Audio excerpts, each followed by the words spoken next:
Então, nesse processo 506-31-30-17, depoimento do senhor Antônio Palocci Filho. Senhor Palocci, o senhor está sendo acusado de um crime pelo Ministério Público Federal nesse processo. Na condição de acusado, o senhor tem o direito de permanecer em silêncio. Se o senhor fizer uso desse direito pela nossa lei, isso não lhe traz nenhum prejuízo. Mas também a oportunidade que o senhor tem de falar no processo. Tudo o que o senhor falar vai ser considerado para fins do julgamento. O senhor prefere falar ou o senhor prefere ficar em silêncio, senhor Palocci? Eu prefiro falar, doutor.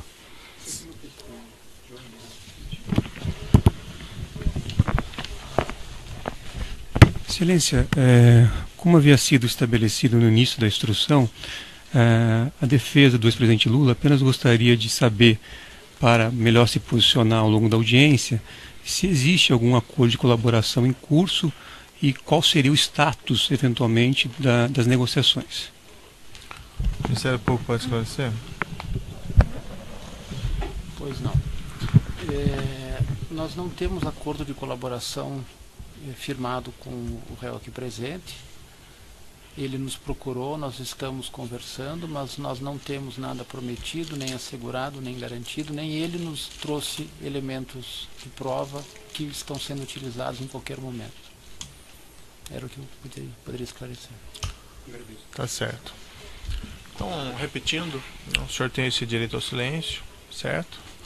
E a oportunidade que o senhor tem de falar no processo também, independentemente de acordo ou sem acordo, enfim. Senhor Palocci, eu vou fazer uma inquirição mais restrita aqui, objeto dessa acusação específica. Há uma referência na acusação de que a Odebrecht teria adquirido esse imóvel na rua Haberbeck Brandão, isso em 2010, para utilização pelo Instituto Lula. O senhor participou de alguma maneira desses fatos? Acredito que tenha tido uma participação relativamente próxima dos fatos, Excelência. E de fato eu queria dizer a princípio que a denúncia procede.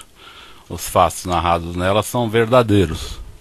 Eu diria apenas que os fatos narrados nessa denúncia dizem respeito a um capítulo de um livro um pouco maior, certo, do relacionamento da empresa em questão, da Odebrecht, com o governo do ex-presidente Lula e da ex-presidente Dilma, que foi uma relação bastante intensa, bastante movida a vantagens dirigidas à empresa, a propinas pagas pela Odebrecht para agentes públicos, em forma de doação de campanha, em forma de benefícios pessoais, em formas de caixa 1, caixa 2, e esse foi um episódio desse conjunto de práticas que envolveu esta empresa em relação ao governo do ex-presidente Lula e da ex-presidente Dilma. Sim. E eu tenho conhecimento que participei de boa parte desses entendimentos na qualidade de ministro da Fazenda do presidente Lula e de ministro da Casa Civil da presidente Dilma. O senhor falou, ou melhor, o senhor Marcelo Odebrecht declarou em depoimento que o senhor era um interlocutor do grupo Odebrecht em relação a essas demandas financeiras da Presidência da República e do Partido dos Trabalhadores.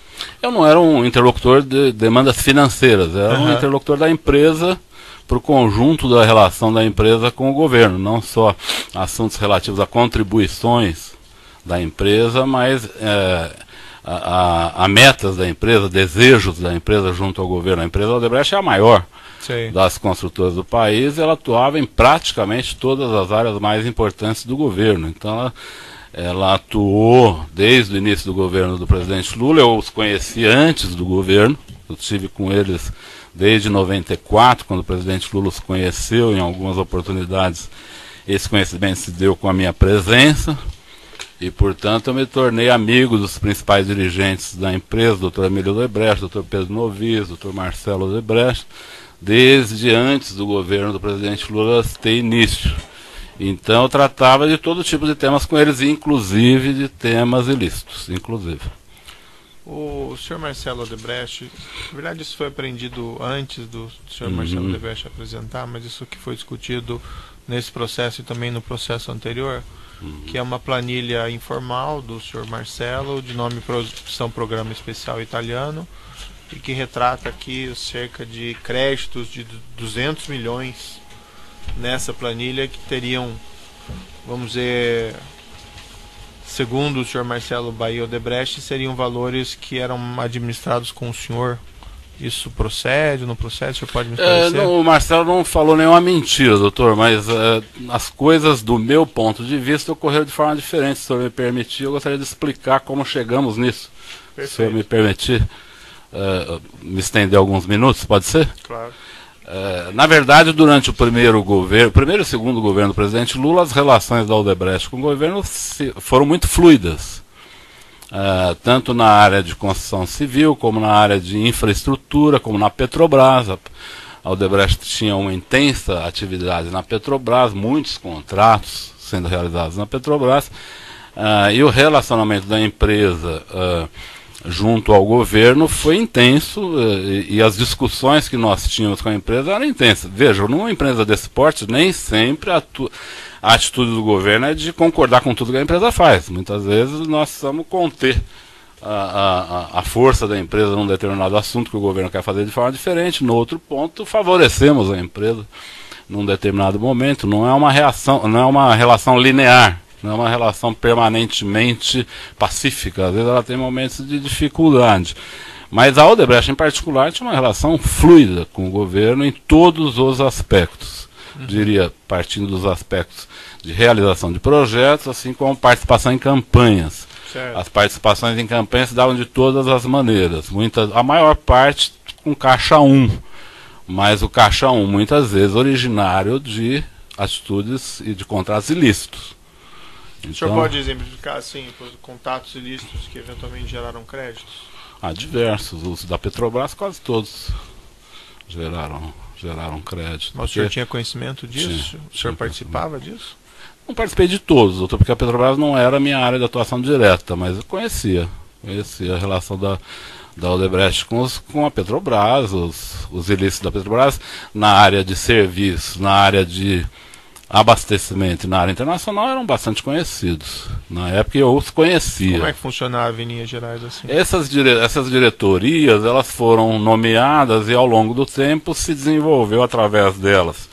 Na diretoria de serviços, o PT, na diretoria internacional, o PMDB, e na diretoria de abastecimento, o PP, se desenvolveu uma relação de intenso financiamento partidário, de políticos, pessoas, empresas, né?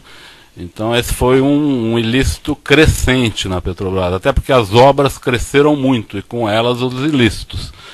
Então eu sabia disso, eu acompanhei algumas coisas, mas não era a minha área de atuação direta, isso é verdade. Como é que o senhor sabia disso?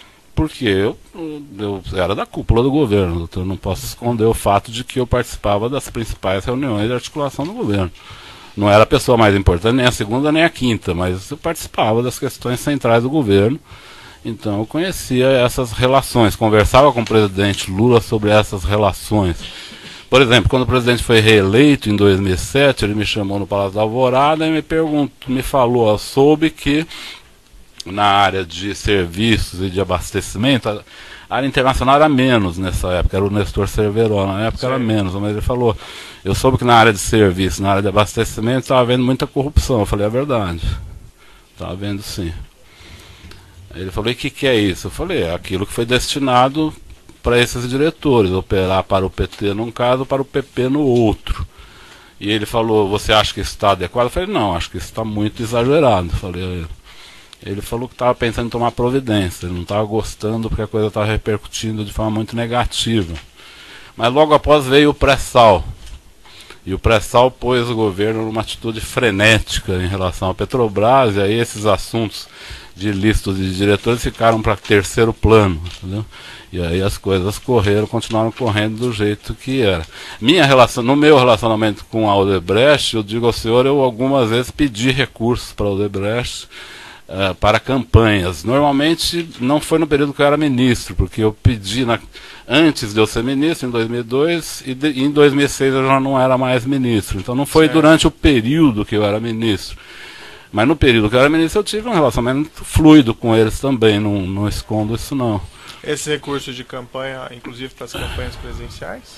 Principalmente para campanhas. Eu praticamente só atuava em campanhas presidenciais e para campanhas minhas. A Odebrecht também fez doações para campanhas minhas, a meu pedido. Na última campanha que eu fiz para deputado federal foi em 2006. Eu até antes de vir aqui chequei no TSE se tinha alguma doação legal no meu nome e não tinha. Se não tinha doação legal, eu lhe garanto que teve doação ilegal. Porque a Odebrecht não deixaria de doar para uma campanha minha, eu tenho certeza que ela fez doações importantes para mim também. Mas a Odebrecht fazia doações fortes na campanha. Como eu lhe disse, nessa planilha, muitos valores dela são valores pagos com bônus, com recibos. Sim. Mas a origem dos recursos nem sempre eram lícitas. O senhor Marcelo Odebrecht declarou, não só ele, que recebeu algum desses pagamentos, ou melhor, algum desses pagamentos foram feitos em depósitos no exterior em favor do senhor João Santana. Isso ocorreu mesmo? Eu nunca soube disso, doutor, porque deixa eu lhe dizer, quando eu peço um recurso para o Odebrecht, eu nunca peço, me faça um pagamento no exterior para tal pessoa, eu nunca fiz isso. Eu dizia a ele, olha, contribuam com a campanha do presidente Lula ou da presidente Dilma. Aí falava, estão pensando num valor de 50 milhões. Eu falava, pode ser, depois mais tarde eu voltava lá, quem sabe um valor de 60 milhões. E digo uma coisa aqui, é importante, se o senhor me der mais um minuto, eu ressaltar um aspecto fundamental do relacionamento da empresa com o governo. Esse relacionamento sempre foi fluido e foi na base de confiança. Eu nunca tive, até o final do ano de 2010, nenhum valor estabelecido com o Marcelo Odebrecht. Nunca tive. Porque tudo que eu pedia, eles atendiam. Sim. É lógico que eu também não pedia coisas absurdas. Eram coisas relativas ao relacionamento, não lícito, mas ao relacionamento de uma grande empresa com o governo. Mas eles nunca recusaram, então eu não tinha valores estabelecidos com o Marcelo Odebrecht. Em 2010 ocorreu uma coisa estranha, porque a empresa do Odebrecht se mostrou muito tensa com a posse da presidente Dilma. E uma tensão que eu diria desproporcional, uma tensão muito grande, porque havia uma razão para isso. No evento das hidrelétricas do Rio Madeira, onde a Odebrecht foi a realizadora do projeto, o senhor sabe que na área elétrica as empresas privadas fazem o projeto em parceria com as empresas públicas, não é? Elas desenvolvem o projeto e colocam em licitação, diferente de outras áreas onde é o governo que faz os projetos. Na área elétrica, as empresas fazem o projeto junto com empresas públicas e apresentam o projeto em licitação. Se elas ganham, a mesma empresa que fez, ela toca o projeto porque ela já investiu naquele estudo. Se ela perde, quem ganha a licitação paga para ela pelo estudo feito. Isso é normal, há décadas, isso é assim, não me parece fonte de problemas reais, os problemas são outros, na verdade, né? E a Odebrecht, por ter feito o estudo do Rio Madeira, que gerou a ideia e o projeto de 2 hidrelétricas ali, ela tinha uma vontade imensurável, uma vontade incontrolável de realizar as 2 usinas. E a ministra Dilma, na época, a ministra da Casa Civil, foi uma barreira fundamental ao Odebrecht, que ela não queria que o Odebrecht fizesse as 2 empresas, as 2 usinas. Ela achava que era uma concentração de obras inadequada. E nos convenceu, a mim, ao presidente Lula, que não era adequado aquilo, mas ela liderou um embate muito forte com a Odebrecht nesse momento, que resultou na Odebrecht ter perdido a segunda licitação e ganho a primeira a um preço muito ruim. Do ponto de vista do mercado, parecia um preço muito ruim, muito baixo. Né? Então, quando o presidente Dilma foi tomar posse, a empresa entrou num certo pânico. E foi nesse momento que o Dr. Emílio Odebrecht fez uma espécie de pacto de sangue com o presidente Lula. Ele procurou o presidente Lula nos últimos dias do seu mandato e levou um pacote de propinas para o presidente Lula, que envolvia esse terreno do Instituto, que já estava comprado, e o seu Emílio apresentou ao presidente Lula, o sítio para uso da família do presidente Lula, que ele já tinha feito, já estava fazendo a reforma em fase final, e ele disse ao presidente Lula que o sítio já estava pronto, e também disse ao presidente Lula que ele tinha à disposição dele para o próximo período, para ele fazer as atividades políticas dele, 300 milhões de reais. Eu fiquei bastante chocado com esse momento, porque eu achei que não era assim que era o relacionamento da empresa naquele... Mas o senhor estava presente? Não estava presente. Porque eu sei disso, porque no dia seguinte de manhã, presidente Lula me chama no Palácio da Alvorada e me conta a reunião. Uhum. Me conta a reunião. Ele também se mostrou um pouco surpreso, porque ele falou, olha, ele só fez isso porque ele tem muito receio da Dilma. Sei. Porque ele nunca tratou de recursos comigo, tal, mas dessa vez ele tratou de um pacote de coisas e um recurso muito alto, e ele pediu para eu tratar desse recurso com o Marcelo Odebrecht. Aí é que surge essa tal planilha. Para mim, pelo menos. Para o Marcelo ela pode existir há décadas, porque o Marcelo tinha lá seus controles, que eu nunca, sempre respeitei, nunca perguntei como ele controlava, como não controlava os recursos da sua empresa. Sei. Mas nesse momento eu vou ao Marcelo e digo, Marcelo, o que está acontecendo? Por que seu pai levou uma reserva desse tamanho? Nós nunca falamos em tamanho de reservas, de conta corrente, nunca falamos sobre isso. Ele falou, não, meu pai acha melhor nesse momento, pelo fato da Dilma estar entrando, estabelecer de forma clara a relação, não mais, vamos dizer, não mais no fio do bigode, como a gente fazia, não mais na fluidez da confiança, mas numa relação mais explícita e mais objetiva, porque ele tem muito medo do comportamento da presidente Dilma ser um comportamento evasivo em relação aos nossos pleitos, e isso pode colocar em risco os nossos projetos. Uhum. Eu falei, Marcelo, eu não gosto dessa ideia de conta corrente, eu acho que nunca foi assim, não sei porque vocês reservaram 300 milhões, aí ele fez uma correção. Ele falou, não são 300 milhões, são 150 milhões, meu pai se equivocou. Aí isso, inclusive, dá origem a um e-mail que a senhora perguntou, se não me engano, para o Emílio ou para outra pessoa, de um e-mail que o Marcelo procura corrigir com o doutor Emílio, o senhor está falando errado. Eu li isso na imprensa, porque isso acabou saindo na imprensa. Você está falando errado, não é 300, é 200, o outro 100 já foi dado, coisa assim. Há uma discussão entre eles sobre esses valores. E aí o que acontece? Eu volto ao presidente Lula, falei, presidente Lula, acho melhor a gente esquecer essa ideia de conta corrente. A empresa sempre contribuiu conosco, nunca houve dificuldades em relação a essa contribuição. Eu acho que estabelecer esse tipo de relação não é adequado. Ele falou, vamos ver, tal. Dias depois, o doutor Emílio volta ao presidente Lula, isso aí numa reunião no dia 30 de dezembro de 2010. Nessa reunião, o presidente Lula leva a presidente Dilma, a presidente eleita, para que ele diga a ela das relações que ele tinha com a Odebrecht e que ele queria que ela preservasse o conjunto daquelas relações em todos os seus aspectos, lícitos e ilícitos. Não, o senhor estava nessa reunião? Não estava nessa reunião. O presidente Lula, no dia seguinte, me chama de novo. Eu não era do governo nessa época, eu era deputado. Mas eu estava muito integrado na campanha da presidente Dilma, que acabava de ter sido eleita. Então o presidente Lula me chama de novo e fala, olha, o Emílio veio, tivemos uma ótima reunião e ele confirmou os 300 milhões e falou que pode ser mais se for necessário. E qual que era o ganho deles em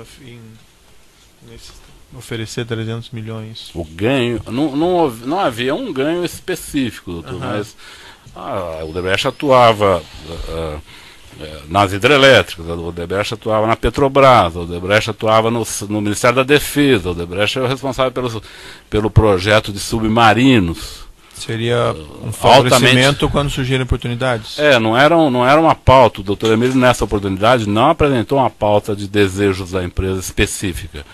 Ele apresentou a vontade de que, com o governo da presidente Dilma, a relação da Odebrecht com o governo continuasse fluida, da mesma maneira com que havia sido a relação com o governo Lula. Essa era a questão fundamental. Por exemplo, lhe dar um exemplo.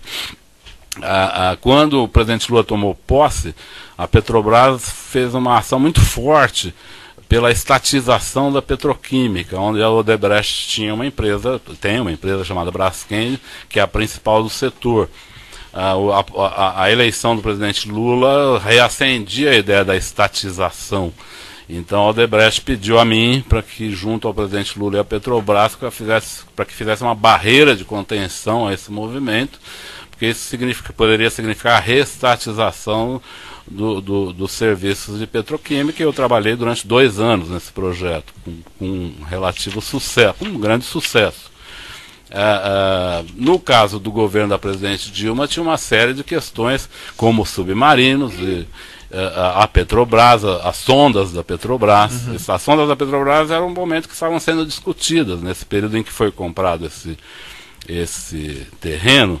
O assunto que tinha no momento eram as sondas da Petrobras. E era uma discussão muito grande sobre o valor de contratação dessas sondas, sobre nacionalização das sondas, sobre diferentes níveis de nacionalização, sobre onde estariam esses estaleiros. Isso tudo era uma discussão que, se o governo agisse contra a empresa, os danos seriam extraordinários. Se o governo agisse a favor da empresa, os benefícios também seriam extraordinários. E o governo agiu a favor? O governo seguinte, Sim. o governo da presidente Dilma, você está perguntando? Isso, das sondas. Em diversas ocasiões, embora não faça parte aqui do processo. Se eu quiser, eu lhe dou alguns exemplos. O senhor que manda.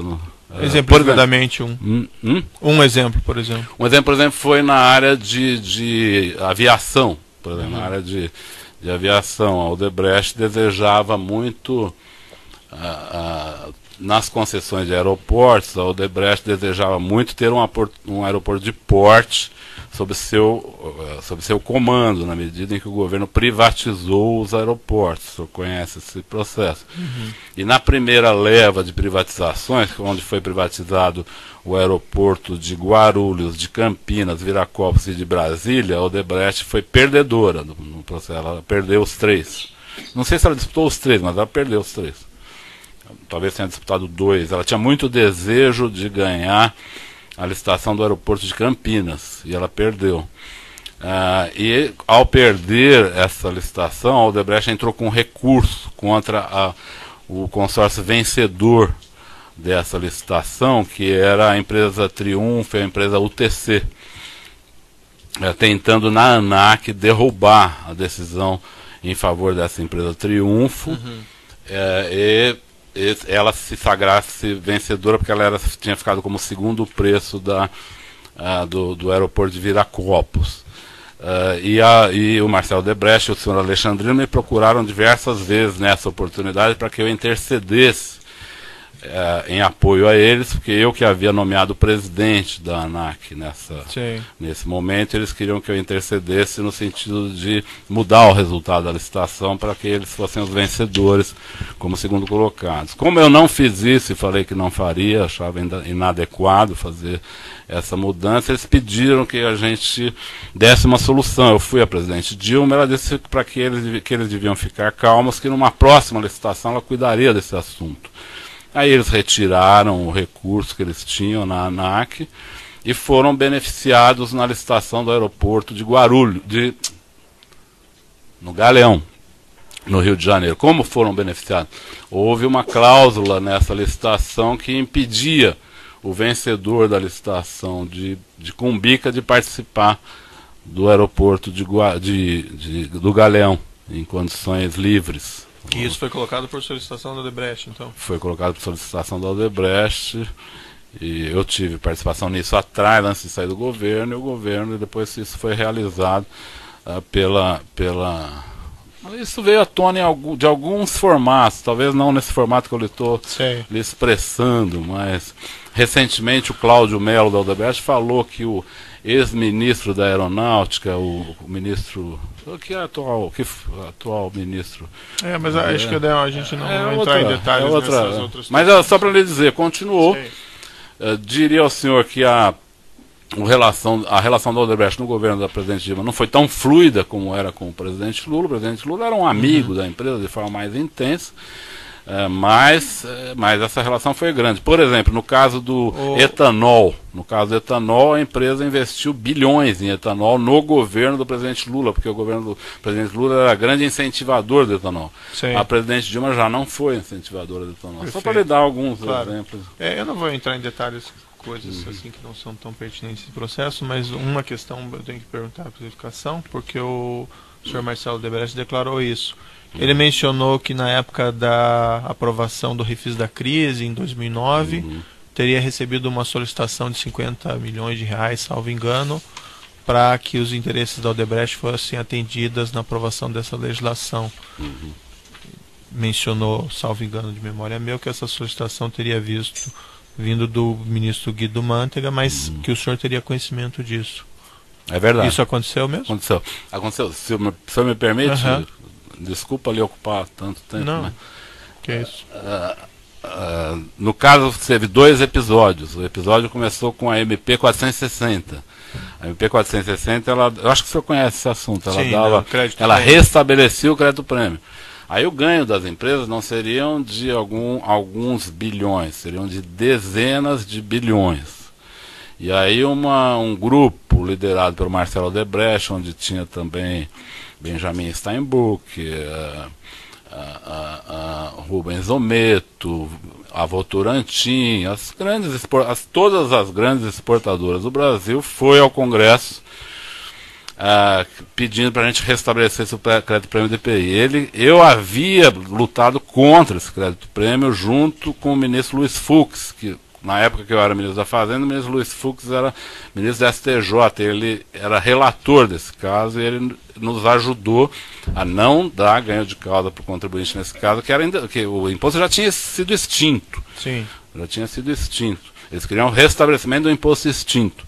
Eles me procuraram no Congresso, Marcelo Odebrecht em particular, porque tinha mais relação comigo, insistindo muito, muito. Ele fez mais de 10 reuniões comigo para que aprovasse a MP 460. Eu falei nas 10 vezes que não votaria a favor.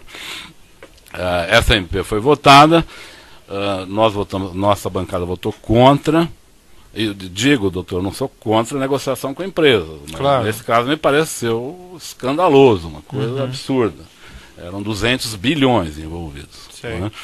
Então eu disse a eles que eu não ia apoiar isso, mas a legislação foi aprovada. Ato seguinte, eu fui ao presidente Lula, junto com o ministro Guido, e pedimos que o presidente Lula vetasse, ele vetou. Em seguida veio o refis da crise. E, nesse meio tempo, o STF decidiu que as empresas tinham que pagar. Sim. E não receber. Né? E nesse momento o Marcelo pede a mim, mas eu digo, olha, você tem que resolver com o Guido, tal. Ele pede parcelamento do pagamento, que ali já era, doutor, diferente da MP 460. A MP 470 já era uma coisa muito mais amena. E me disse o Marcelo, na época, ele me disse que o ministro Guido havia solicitado 50 milhões para ele. Eu não vi o ministro Guido solicitar, eu não estive presente, mas o Marcelo de fato me falou que houve uma solicitação nessa época de 50 milhões e que ele diz, Marcelo, que ele pôs isso na planilha, constando como um crédito que ele tinha criado para o ministro Guido. Mas confesso ele senhor, informou isso ao senhor, que ele colocou nessa, vamos dizer, conta corrente nessa planilha? Me informou em 11 só, quando ele falou dessa planilha, sei. Não na época. Ele me informou em 11 que ele tinha, que dentro dessa planilha tinha 50 milhões, que era derivado desse projeto do refis, chamado refis da crise, que ele tinha acertado com o ministro Guido Mantega. Mas eu não participei da reunião em que isso foi eventualmente combinado. Entendi. Vamos falar agora da questão aqui mais específica relativa a esse imóvel. Qual foi o seu contato com isso? Como é que aconteceu? O senhor pode me relatar também? Posso. Esse imóvel se destinava a ser uma espécie de museu da memória dos governos do presidente Lula. No Brasil, a regra é que o presidente sai do palácio carregando os seus presentes, documentos, etc. Uma prática, diga-se de passagem, que eu acho bastante inadequada. Eu sugeri ao presidente Lula que mudasse isso e transformasse isso num assunto do Arquivo Nacional, mas ele não gostou da ideia. Então hoje continua, os presidentes saem, todos que saem com caminhões de presentes. Não são presentes de uso pessoal, são presentes que nem são usáveis, na verdade são peças, né, doadas por governos, tal, que só servem para pôr em museus. Tem um valor histórico, mas não tem valor pessoal isso. Não tem valor monetário, na verdade. Certo. Então o presidente Lula já estava, num momento, era meados de 2010, em que ele precisava cuidar desse assunto. Ele me chamou, se não me engano, no Palácio da Alvorada, ele me disse, olha, eu estou com muita coisa, cuidando de muita coisa agora. O Paulo Camoto e a dona Marisa estão olhando essa questão do futuro instituto. Eles estão atrás de um local para a instalação do instituto. Eu queria que você falasse com a dona Marisa e ver se você pode ajudar alguma coisa, ver como está isso, pediu para que eu desse algum apoio. 1 ou 2 dias depois eu fui a dona Marisa no Palácio da Alvorada, ela me atendeu no escritório do Palácio da Alvorada, numa mesinha de almoço que tinha nesse escritório, no primeiro andar do palácio. Eu vou fazer uma pausa pelo tamanho do áudio aqui, nós já retomamos.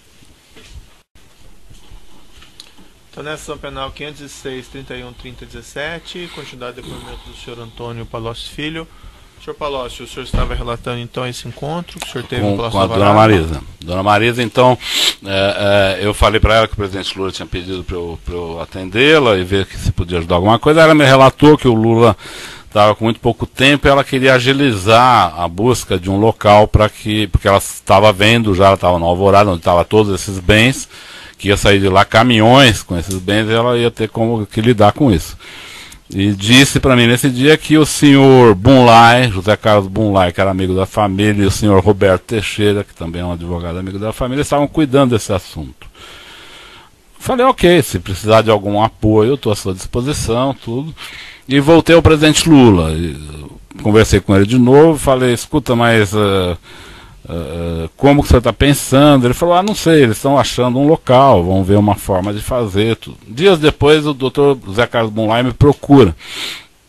Aí, acredito não, com certeza, no meu escritório em São Paulo.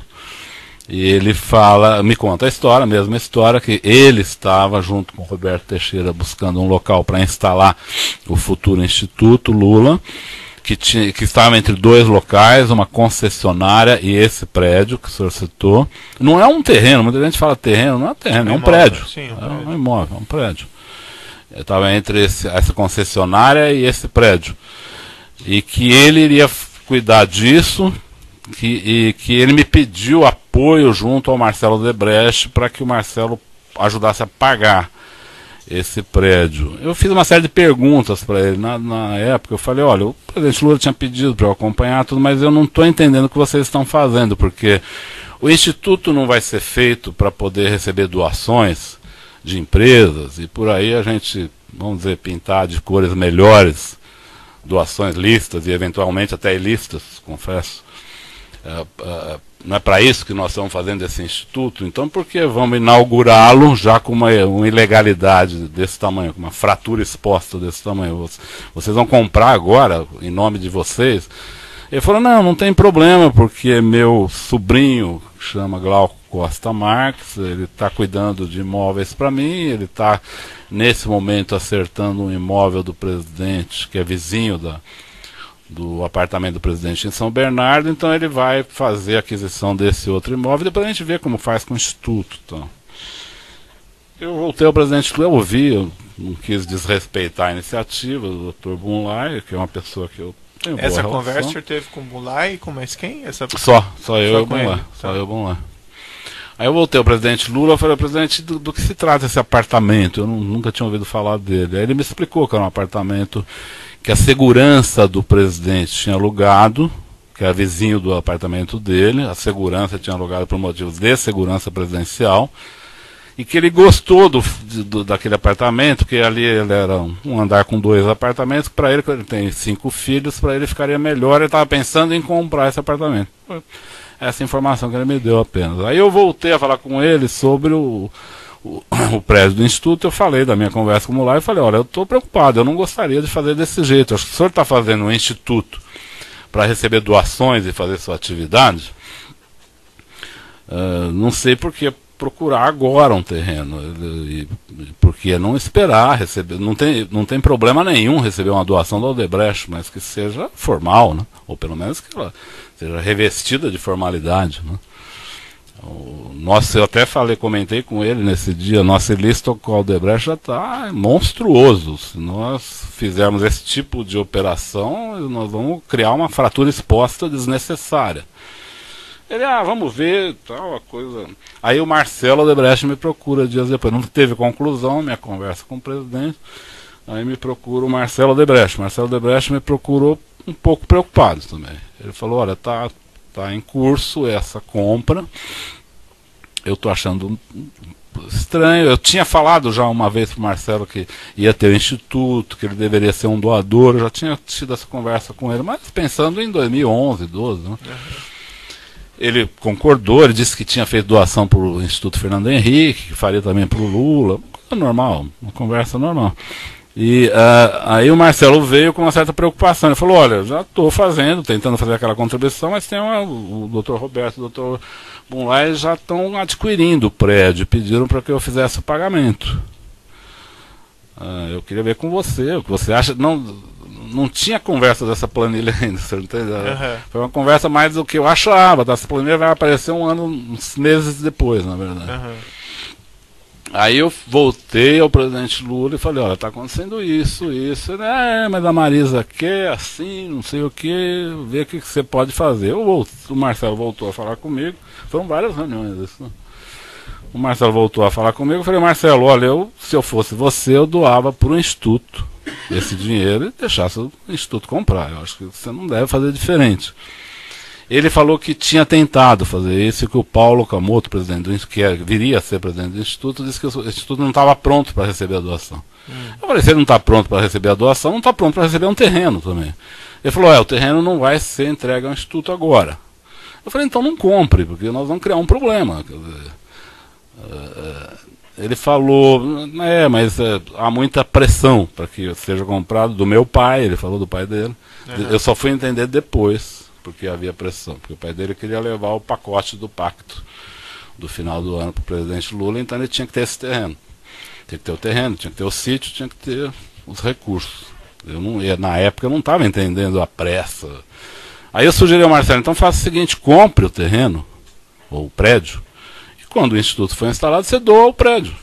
Não é legal doar um prédio. Ou pelo menos fica mais com uma aparência mais legal. Desculpa, doutor, eu não estava de santo na história, não. Eu só estava querendo, assim, o nosso ilícito com o Odebrecht já estava muito grande naquele momento. Sei. Eu achei que essa compra não precisava ser um ilícito. Ou pelo menos não precisava ser travestido, ser um ilícito travestido de ilícito. Certo. Então eu estava preocupado que ele fizesse um pouco melhor. Eu falei, Marcelo, compre a sede então e depois você doa a sede. Não é meio estranho você doar um prédio, mas é melhor doar um prédio do que fazer essa operação Tabajara que está se organizando aqui. Ele falou, não quero aparecer nessa compra. Não quero aparecer, não estou gostando. Eu falei, então não pague. Eu sei que a conversa não terminou bem, não chegamos a muita conclusão. E soube depois, eu querendo solucionar o problema, o presidente me cobrando que solucionasse, não tinha, o prédio já estava em processo de compra. Eu fui cuidar da campanha, não mais vi o andamento disso. Pedi para que o Brani, por isso que tem alguns e-mails para o Brani, como eu me atolei na campanha eleitoral nesse momento, pedi para que o Brani olhasse, recebesse os e-mails, me passasse quando tivesse alguma coisa, e quando comecei a acompanhar de longe isso. Não consegui comprar o imóvel do jeito que eu queria. Uhum. Desisti da minha Sei. tentativa. Mas o Odebrecht comprou, O Odebrecht daí, então. comprou. Mas e o senhor ficou sabendo? Fiquei sabendo. Isso lhe foi informado por quem? Por todos eles. Todos eles. Quando começou o ano 2011, todo mundo tinha sabido que o Odebrecht comprou um prédio. Eu ficava perguntando para ele, e aí, agora? Uhum. Como é que vocês vão fazer? Eu perguntei para o Bunlai, como é que vai fazer agora? Eu não conhecia a DAG. A DAG, construtora, tem um prédio que vocês querem dar para o presidente Lula, vocês vão dar, vocês vão vender. E ninguém tinha resposta para isso. Eu falei, acho que vocês fizeram uma atrapalhada, entendeu? Isso foi assim até um dia que o presidente Lula me chama no Instituto, isso já em final de 11, se não me engano. Ele me chama e fala, o que você acha desse prédio? Eu falei, presidente, acho o que eu sempre achei. Eu tinha feito um projeto para o Paulo Camoto de fazer um instituto, até tenho esse projeto ali, até foi dentro do meu computador apreendido, está esse projeto lá escrito. Eu tinha feito um projeto de financiamento do instituto, com contribuição de empresas, as parceiras do governo. Insisto aqui de novo, doutor, não estou querendo dar de santo, eu queria ir atrás dos parceiros que o governo tinha criado vantagens para que eles dessem doação para o instituto. Eu entendi que era isso, a criação do instituto era para receber as doações prometidas, né? Eu falei para o presidente Lula, eu achei que era isso que você ia fazer. Agora, já começou comprando um terreno de uma forma completamente torta, o senhor não tem como pôr para dentro esse terreno. Acho que isso aí vai virar uma confusão, um dia nós vamos acabar num lugar como esse que nós estamos aqui. E ele falou, eu acho que está ruim mesmo, e pediu para que eu fosse na casa dele 2 dias depois, numa reunião com ele, a dona Marisa, o Dr. Roberto Teixeira, o Bunlai e o Paulo Camoto. Por que ele pediu para que eu fosse? Eu falei, olha, eu não tenho, eu me distanciei desse assunto, o prédio está comprado, eu não posso fazer nada. Ele falou, não, vá lá e me ajude a convencer a dona Marisa, de que esse prédio é inadequado, a compra foi inadequada, porque se eu fizer isso, ela vai ficar brava comigo, porque ela fala que eu não cuido disso, tal. Se você fizer, ela vai entender melhor, porque ela gosta de você, ela te entende, então. Eu fui lá achando que ia ter uma discussão, uma briga com a dona Marisa, mas na verdade tive uma briga com o Dr. Bunlai e o Dr. Roberto Teixeira, que achavam que a compra tinha sido absolutamente normal. E acho aqui, doutor, que do ponto de vista deles, que são homens de negócio, era normal. Então, não estou aqui criticando as pessoas, não. Do ponto de vista de negociadores, de pessoas de negócio, comprar, alguém pagar, alguém pôr outro para pagar, tá, isso no mercado ocorre.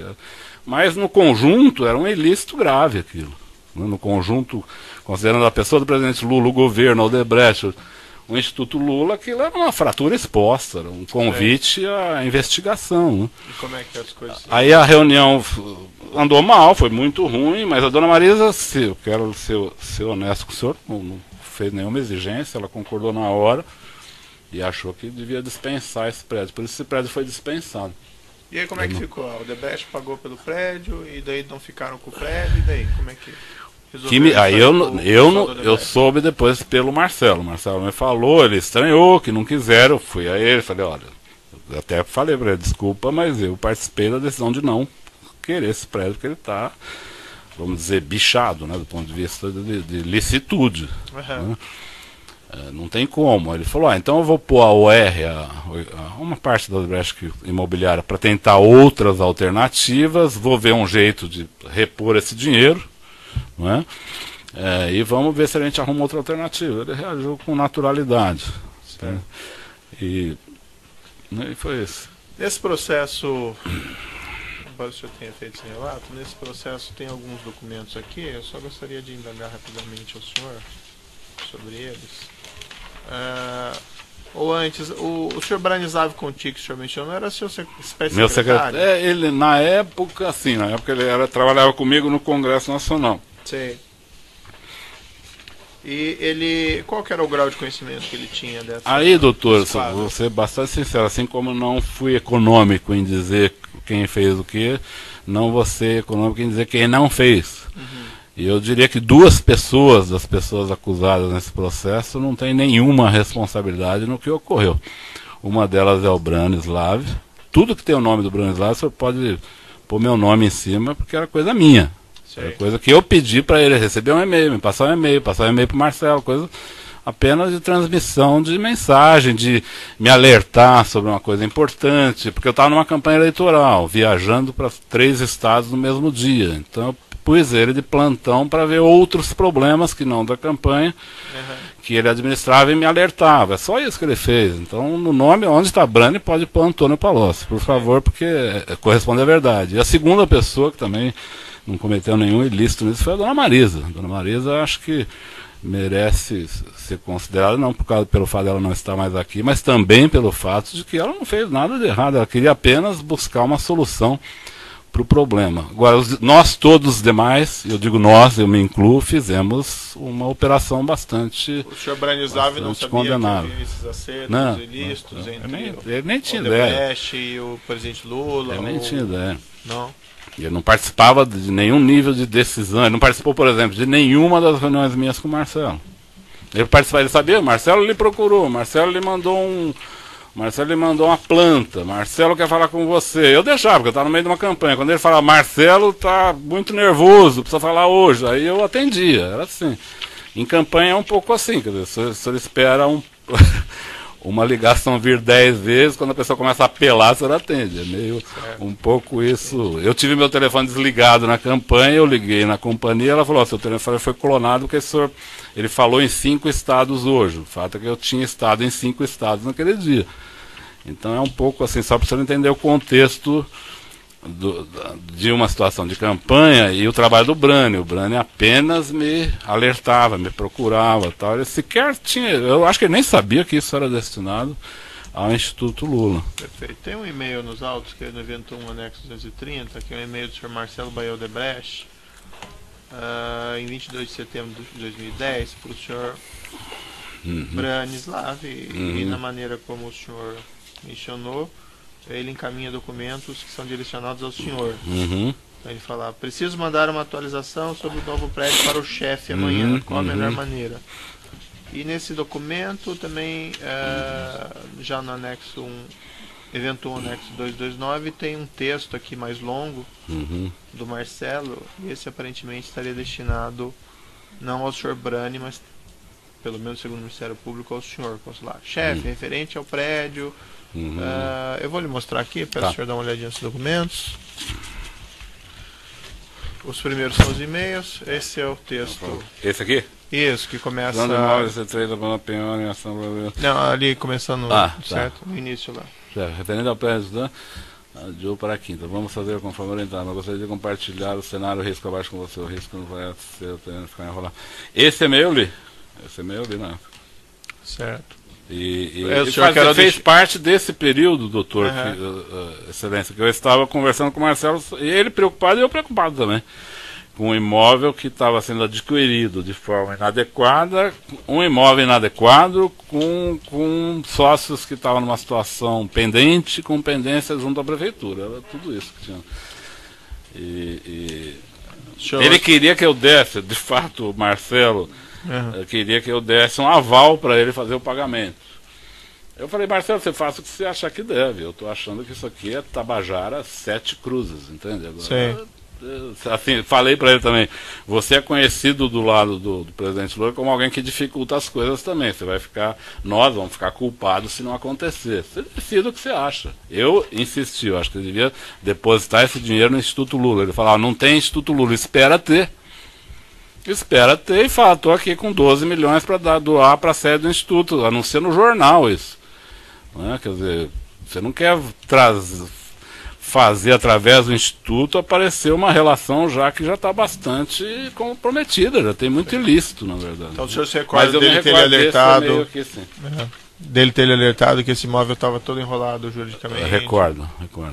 Eu sabia, acho que o Bunlai também me falou que tinha problema de família, que ia ter pagamento por fora, que eu falei, olha, eu acho que vocês não deveriam fazer isso. Pagamento no exterior eu nunca soube agora há uma semana, doutor. Que teve pagamento no exterior. No evento 928, anexo 37, tem uma anotação de agenda tratando de uma reunião. Supostamente estaria o senhor. Peço só para o senhor dar uma olhadinha. Evidentemente o senhor não deve recordar as datas, mas o senhor se recorda de ter participado de uma reunião com o Roberto Teixeira e com o executivo da Odebrecht Eu não conheço o Dr. Paulo Melo nem Rodrigo Salles. Eu vi no processo essa reunião. Essa reunião, não, acredito que não tenha ocorrido, porque até hoje eu não conheço o Paulo Melo nem o seu Rodrigo Salles. E não fiz nenhuma reunião com o senhor Roberto Teixeira sobre este prédio. Nunca. Fiz com o Bunlai, mais de uma, com o Marcelo mais de uma, com o presidente Lula diversas. Conversei com o seu Emílio, com o Alexandrino, com todas as pessoas, mas nunca com o senhor. Eu tinha entendido antes que o senhor disse que tinha se reunido com o senhor Roberto Teixeira também, sobre esse prédio? Não, sobre o prédio não. Não, reuni na casa do presidente Lula no último ato da discussão do prédio, isso é verdade. Mas no processo de compra, não. Não. No processo de compra eu reuni com o Bunlai, com o presidente Lula, com o senhor José Carlos Bunlai, com o presidente Lula e com o Marcelo Odebrecht. Nunca com o Roberto Teixeira. Com o Roberto Teixeira eu me reuni nesse dia na casa do presidente Lula, quando se resolveu não trazer o prédio para o Instituto. Então essa reunião, doutor, pode ser que ela tenha ocorrido. Eu realmente não me lembro, até porque não conheço até hoje essas pessoas. Perfeito. Consta aqui também no evento 972, anexo 2, um e-mail do Sr. Marcelo B. Odebrecht, 30 de março de 2010, para o Sr. Branislav. E ele começa assim, Brani, tudo bem? Diga ao chefe que a única maneira de evitar... Eu vou lhe mostrar aqui, só lhe perguntar se o senhor se recorda qual que é o conteúdo desse... do que você estava tratando, assim, se é que esse e-mail chegou no senhor... Isso é exatamente diz respeito a 470. A MP 470. Refis da crise. Refis da crise. Aqui, doutor, o que aconteceu? O Marcelo discutiu muito detalhe comigo em relação a 460, porque ela estava no Congresso. Ela não era uma medida do governo. A 470 era uma MP de Minha Casa Minha Vida, em que o Congresso fez uma emenda. Então todo o assunto da emenda técnico estava dentro do Congresso, então ele discutia comigo detalhes do projeto. No 470, diferente, que era o refis da crise, ele não estava sendo elaborado no Congresso, estava sendo elaborado no Ministério da Fazenda. E às vezes o Marcelo mandava detalhes para mim, Aí eu respondi para ele, Marcelo, isso você tem que tratar com o ministro Guido Mantega, porque não está aqui. Entende? Não tinha sido enviado, eu não tinha como tratar um detalhe de um projeto que está sendo feito no Ministério da Fazenda. Então eu recebi vários e-mails dele, não só esse, mas normalmente esse tipo de e-mail eu retornava para ele dizendo, olha, isso você precisa ver com o ministro Mantega, nós só vamos atuar nisso quando ele estiver aqui. Eu não tinha como falar do detalhe de um projeto que estava sendo elaborado por um técnico do Mantega. Provavelmente nem o ministro Mantega estava tratando desses detalhes. O senhor fala que o senhor Branislav ele não tinha responsabilidade, mas nessa planilha aqui, a referência em 2012 a 2013, segundo o senhor Marcelo Odebrecht, diversos lançamentos de débito a título de programa B, que ele afirma que seriam saques, vamos dizer que seriam retiradas de valores em espécie, e B seria Branislav e o destinatário seria o ex-presidente. O senhor pode esclarecer isso? Eu não sei se eu posso esclarecer tudo, talvez o Marcelo possa esclarecer mais, eu acho que ele tem conhecimento disso, mas em geral, a retirada, depois de 2011, quando deixei o governo, você vai ver que o próprio Marcelo falou, e é verdade, eu não tratei mais assuntos de campanha, não voltei a tratar mais de recursos da empresa. Mas talvez em 12 e 13 eu volto a tratar de alguns recursos a pedido do presidente Lula. Então tem um episódio que o Marcelo relatou que é verdadeiro. Ele fala num pedido que eu fiz a ele de 4 milhões para o Instituto Lula, você se recorda disso? Sim. Isso é verdade. O Paulo Okamoto me pediu para que eu ajudasse ele a cobrir um final de ano do Instituto que faltava recurso. Acho que foi meio para o final de 2013, começo de 2014, ele tinha um buraco nas contas, ele me pediu para arrumar recursos. Eu fui ao Marcelo Odebrecht, eu ia viajar para o exterior, ele que precisava com muita urgência. A ideia dele é que eu procurasse várias empresas. Eu falei, não posso, eu vou procurar só o Marcelo, eu vou pedir para ele. Pedi 4 milhões para ele, que era o que o Paulo precisava. O Marcelo ficou de dar, ele concordou em dar esse recurso, ele falou que tinha disponibilidade. E eu disse ao Brani para transmitir ao Paulo Okamoto que seria dado os 4 milhões que ele tinha sido pedido. Então isso deve estar aí. Tem um lançamento a título de doação de débito de 4 milhões isso, em 2014. Isso. Eu acho que fim de 13. Talvez ele tenha debitado em 14, mas eu acho que era 13. Mas nessa fase já havia um crédito pré-estabelecido? Doutor, aí eu lhe digo, ele pôs, o Marcelo, eu vi alguns relatos do Marcelo. Eu não quero dizer aqui que ele fez nenhuma mentira, mas veja, ele pôs um crédito para o presidente Lula de 35 milhões. Quando o pai dele disse ao Lula que ele tinha 300 milhões. Esses recursos todos eram destinados ao PT, ao Lula. Não sei se 35 era o crédito do Lula. Mas ele, quando fez essas doações, ele afirmou que iria, vamos dizer, deduzir desses créditos, seja de 30, ele me seja de disse 300. num determinado momento que ele ia separar créditos ao presidente Lula mais para usos no Instituto, coisas assim mais pessoais ao Lula. Porque a tal da reserva que ele falava, ou da conta corrente, que seja, era pro Lula, pro PT, não tinha uma separação, isso é pro Lula, isso não é pro Lula, entende? Então eu não entendi muito quando eu vi essa parte dessa destinação específica. Agora, pode ser um controle dele, ele pode dizer, não, pro Instituto eu vou separar aqui, eu não tenho como eu preferia não tratar detalhes com ele, até porque, sou sincero com o senhor, não estou aqui de novo, não estou dando de santo. Eu preferia não estabelecer limite, porque a minha conta com ele não tinha limites, eu não ia estabelecer parâmetros limitadores. Porque, como assim, o senhor pode esclarecer? Por exemplo, se eu precisasse de 50 milhões para o Instituto Lula, eu tenho certeza que ele daria. Então, para que eu ia estabelecer 35 de limite? Eles tinham uma relação com o Lula muito aberta, então não me interessava estabelecer limites, destinações específicas. Agora, ele podia fazer isso por conta dele, é um direito dele, o dinheiro era dele. Então eu não posso lhe explicar detalhes disso. Agora, posso lhe explicar que eu pedi dinheiro para o Instituto, que muitas vezes mandei o Brani entender com o pessoal do Marcelo sobre o Instituto. Em algum período, o Paulo Okamoto me pediu um dinheiro em cash com uma certa permanência, que também foi buscada na operação estruturada da Odebrecht. Mas aí era enviado o Branislav para fazer... O Branislav que ia tratar o detalhe. Eu imagino que ele pedia para alguém da Odebrecht entregar ao Paulo Okamoto. Ouvi pessoas da Odebrecht dizer que o Branislav levou o dinheiro algumas vezes lá. Ele nunca me falou que levou o dinheiro lá. Ele ia lá combinar. Porque, na verdade, o Paulo Okamoto tinha uma relação muito, muito tranquila com as pessoas da Odebrecht também.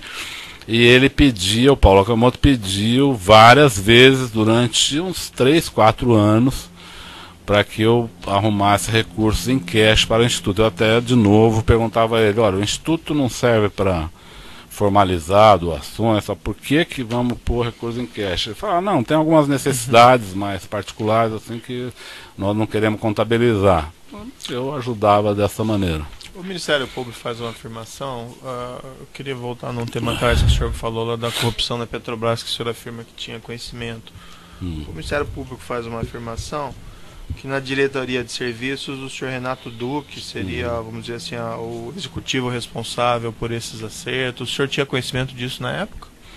Olha, o senhor bastante claro, com o senhor bastante franco, essas pessoas não foram nomeadas com essa finalidade ou com esse perfil. Eu me lembro até porque eu era coincidentemente, eu era do Conselho de Administração da Petrobras. Certo. Eu não conhecia Renato Duque, não conhecia Jorge Zelado, não conhecia Paulo Roberto. Os conheci por currículo. Entendi. Né? E o currículo deles era de currículos extremamente capacitados para os cargos que eles estavam sendo indicados. Então, eu não acredito que houve um planejamento prévio com esses diretores acerca de listos. Não acredito. Mas que logo se começou a estabelecer comportamentos de vantagem para empresas e de pagamentos, isso começou a ocorrer logo. Mas e como que isso se desenvolveu, se é que o senhor se é que o senhor tem conhecimento? Como é que o senhor poderia descrever? Como olha, isso... é preciso ver o seguinte, doutor, a Petrobras valia, na posse do presidente Lula, 15 milhões de dólares. Bilhões, né? Bilhões de dólares. Em 3 anos ela devia estar valendo 300 bilhões de dólares. Por quê? O petróleo cresceu de valor por causa da guerra do Golfo. A Petrobras achou novas reservas e passou a ser incentivada a grandes investimentos. Então ela teve um crescimento extraordinário. Ao fim disso ela descobre o pré-sal. Então ela explode. E acho que o pré-sal foi um dos grandes males para o Brasil, porque o Brasil não soube lidar. O pré-sal é uma riqueza, mas é preciso saber lidar com a riqueza, senão ela acaba se tornando um problema, e no nosso caso ela acabou se tornando um problema, porque se fez todo tipo de iniciativa, de processo sem controle, sem estudos adequados, sem cálculos adequados, e que muitos projetos acabaram não saindo do papel, custaram. Pega, por exemplo, a refinaria Premium 1 e a refinaria Premium 2, cada uma custou 3 bilhões e está no papel. Sim. Né? Então eu acho que isso foi ocorrendo progressivamente na Petrobras, não foi uma coisa instalada na Petrobras, foi uma coisa que progressivamente foi ocorrendo. Eu lembro, por exemplo, na diretoria internacional, num determinado momento, o PMDB parou de votar com o governo porque exigia a diretoria internacional da Petrobras, porque já tinha o Cerveró, mas o Cerveró era mais ligado ao Delcídio, não tanto ao PMDB, eles queriam nomear um diretor. Aí indicaram o senhor João Henriques, que o Dr. Gabriel não aceitou, disse que não tinha um currículo adequado, e depois eles indicaram o Jorge Zelada, que o Gabriel aceitou. Mas e se tinha conhecimento que os diretores, apesar de não serem nomeados necessariamente para isso, tinham por função fazer essa arrecadação para os partidos também? Tinha. Em cima de contratos da Petrobras? Tinha. O senhor tinha esse conhecimento, né? Eu tinha esse conhecimento. Tanto é, doutor, que eu li e relatei, em 2007, o presidente Lula senta comigo e fala, eu tenho ouvido falar que a diretoria de serviço, a diretoria internacional, a diretoria de abastecimento está tendo muita corrupção. Isso é verdade? Eu falei para ele, é verdade. Eu sabia. E ele sabia também? Sabia também. E esses valores, inclusive... Ele estava preocupado com isso, mas quando veio o pré-sal e aí vieram investimentos de todo tipo, ele perdeu as preocupações e mais. Ele até chegou a encomendar que os diretores, a partir daí, fizessem mais reservas partidárias. Tá, já vou interromper o município pelo tamanho do áudio, nós já voltamos a essa questão.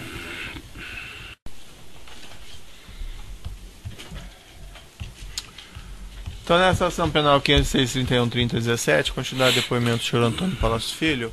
Senhor Palocci, voltando onde nós encerramos na última parte, o senhor mencionou que o senhor ex-presidente Luiz Inácio Lula da Silva tinha conhecimento da corrupção na Petrobras, mas aí o senhor mencionou que ele teria orientado a aumentar a reserva partidária. O senhor pode esclarecer melhor? Eu posso. Em meados de 2010, talvez nesse mesmo período que nós estamos tratando, ele me chamou para uma reunião na biblioteca do Palácio da Alvorada. Eu era deputado. Nessa reunião estava José Sérgio Gabrielli, eu e a ministra da Casa Civil, o presidente Dilma. Nesse momento ela já era candidata, talvez não aprovada ainda em convenção, mas já era definida como a candidata, já era pacífico isso. O presidente falou, foi a primeira vez que ele falou dessa maneira, tão direta.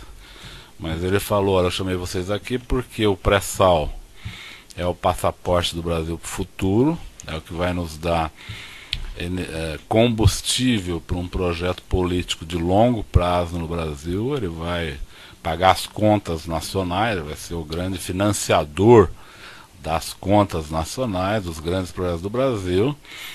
E eu quero que o Gabrielli faça as sondas pensando neste grande projeto para o Brasil. Mas o Palocci está aqui, Gabrielli, porque ele vai lhe acompanhar nesses projetos para que eles tenham total sucesso e para que ele garanta que uma parcela desses projetos financie a campanha desta companheira aqui, a Dilma Rousseff, que eu quero ver eleita presidente do Brasil. Isso ocorreu no Palácio da Alvorada, na biblioteca, em meados de 2010. Era quando se começou o trabalho de construção das sondas. Então ele encomendou para o Gabrielli que, através das sondas, pagasse a campanha da presidente Dilma de 2010, obviamente pedindo às empresas os valores que seriam destinados à campanha. E como funcionava a interação assim entre, por exemplo, o diretor da Petrobras e, vamos dizer assim, essa área do governo? Ou havia alguma interação? Como é que isso operacionalizava? Diretores... por exemplo, o Renato Duque, né, solicitava, segundo o Ministério Público, valores em decorrência de um contrato com destino nessa época estava mais ou menos assim, doutor. O Renato Duque se relacionava diretamente com o João Vacari. Sei. Tá? E aí nos contratos o João Vacari acompanhava os contratos que ele estava realizando, ou ele, Vacari, pedia, os operadores privados já sabiam que ali tinha uma contribuição partidária, e o João Vacari buscava essa contribuição partidária. No caso do Zelada, houve uma série de projetos que ele fez na área internacional, e todos eles tiveram ilícitos dirigidos ao PMDB. E no caso do Paulo Roberto, ele mesmo colocou uma série de... O Paulo Roberto sempre foi um homem do PP. Ele não era como técnico da Petrobras, ele não tinha filiação partidária, mas ele se tornou amigo do PP, indicado pelo PP, e passou... Ele tinha uma dupla função. O nome dele chegou a ser cogitado alguma vez para a presidência da Petrobras? Não, eu nunca vi. Depois do Gabriel, o senhor disse? Isso. Não, nunca vi. Logo depois do Dutra, o nome do Gabriel apareceu com naturalidade, porque o Gabriel era diretor financeiro da Petrobras e tinha um desempenho muito bom. Então ele passou a ser presidente. Aqui eu quero, só para não deixar solta essa história, quero lhe dizer que o Gabriel eu nunca vi fazer ilícitos. E neste dia, depois que o presidente Lula encomendou este ilícito para o Gabriel, eu fui ao Gabriel, sentei com ele, falei como é que nós vamos fazer, ele estava muito constrangido. E ele me explicou que seria muito difícil fazer o que o presidente tinha pedido. E que ele não queria contrariar o presidente, mas seria muito difícil. Eu perguntei a ele se ele queria, vou ser bem franco aqui, Ele queria que eu operasse com algum diretor da Petrobras, com Renato Duca, com outros, para desenvolver a encomenda do presidente, e ele ficaria fora disso. Ele disse que não, ele disse que ele trataria, o presidente mandou ele tratar, ele trataria. Mas depois da terceira reunião que eu tive com ele, ele deixou claro que não ia viabilizar contribuição de campanhas nesse projeto. Por quê, doutor? As empresas que estavam entrando para fazer sondas estavam nacionalizando 60% dessas sondas. Nacionalizar navios com essas características tecnológicas num espaço tão curto de tempo exige uma curva de aprendizagem que os preços contratados não pagavam. Sei. Então não havia nenhuma margem para contribuições, era claro isso para mim e para ele. Ele me colocou isso, para mim estava claro que nada ia acontecer ali de ilícitos, né, em termos de, vamos dizer, de fazer o pagamento. Ilícito já era o processo, mas o pagamento não iria ocorrer porque não havia margem para isso. Inclusive o senhor deve ter notado, quando as empresas vieram aqui, em vários processos, que se perguntou de sondas, por exemplo, a UTC, a Odebrecht, falaram que não pagaram. Mas teve algumas que pagaram. Né, algumas que pagaram, eu vou lhe explicar. As empresas estrangeiras pagaram ao Vacari. Por quê? Porque as empresas estrangeiras vinham com a sua curva de aprendizagem. E conseguiam fazer navios no Brasil, não com a mesma curva construída no seu país de origem, mas com um ganho de tecnológico e de experiência muito maior. Eles estavam, vamos dizer, na curva de aprendizagem lá na frente, nós estávamos aqui no início. Então, se o senhor observar, não há empresas nacionais que tenham dado contribuição para o Vacari. Apenas empresas estrangeiras. E mais, as nacionais deram contribuição para o senhor Barusco. Sim. Por quê? Porque o senhor Barusco selecionava as empresas, dentro da SET Brasil, ele selecionava as empresas que iam fazer obras. Então, se a empresa não desse... isso eu soube aqui também, não soube antes, doutor. Sim, não, o senhor não sabia nada. Não, isso não, eu sabia que o Barusco cobrava, mas... Mas perfeito, já... o senhor entendeu? Eu não sei se eu fui claro, não sei se eu fui... em princípio, as perguntas de juízo são essas, eu passo ao Ministério Público. Senhor Antônio Palocci, inicialmente, essa planilha sobre a qual o senhor foi indagado pelo juízo, de nome planilha italiano, uma pergunta que nós devemos fazer para o senhor. O senhor era conhecido por italiano? Se eu era conhecido como italiano, não. O senhor é o italiano a que se refere Marcelo Odebrecht? O Marcelo nunca me chamou de italiano, mas eu acho que essa planilha, quando ele coloca italiano, ele diz respeito a mim, sim. Ele nunca me chamou por esse nome, nem ele, nem o doutor Emílio, mas não sei porque ele escolheu essa alcunha. Mas tem vários e-mails que ele fala de italiano e Itália que não diz respeito a mim. Eu sei que não diz respeito a mim.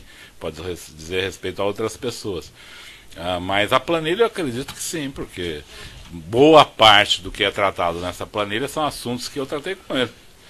O senhor identifica nesses e-mails dos autos, agora tem, em contato tem com e-mails eles que não se referem a mim. E os que se referem a e-mails com a expressão italiana que se referem ao senhor? Sim. Há alguns que se referem a mim. Com relação a essa reunião do dia 3/9, que o juízo de 2010, que o juízo fez... essa do este endereço referido, Alameda... AP, Roberto Teixeira, Alameda Ministra, é meu endereço da minha empresa. Ministro Rocha Azevedo, esse é o endereço da sua empresa. É o endereço da minha empresa. Isso, deverá ir Paulo Melo e Rodrigo Salles. Eu vi no processo isso. Agora, eu não acredito que essa reunião tenha ocorrido. Não estou negando que ela tenha ocorrido, mas não acredito, até porque eu não conheço nem Paulo Melo nem Rodrigo Salles. Se eles falarem que me conhecem e foram numa reunião, a senhora pode anotar que a minha memória me traiu, mas eu não lembro dessa reunião. Lembrei de todas as outras que eu fiz dezenas de reuniões sobre esse assunto.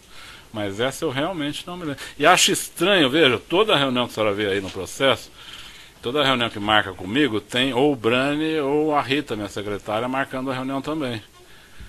Não é? Não tem segredo em termos de marcação de reuniões. Essa não tem. Ocorreu algum problema, que eu não sei qual é. Talvez a Terra não tenha ocorrido. Eu realmente não me lembro.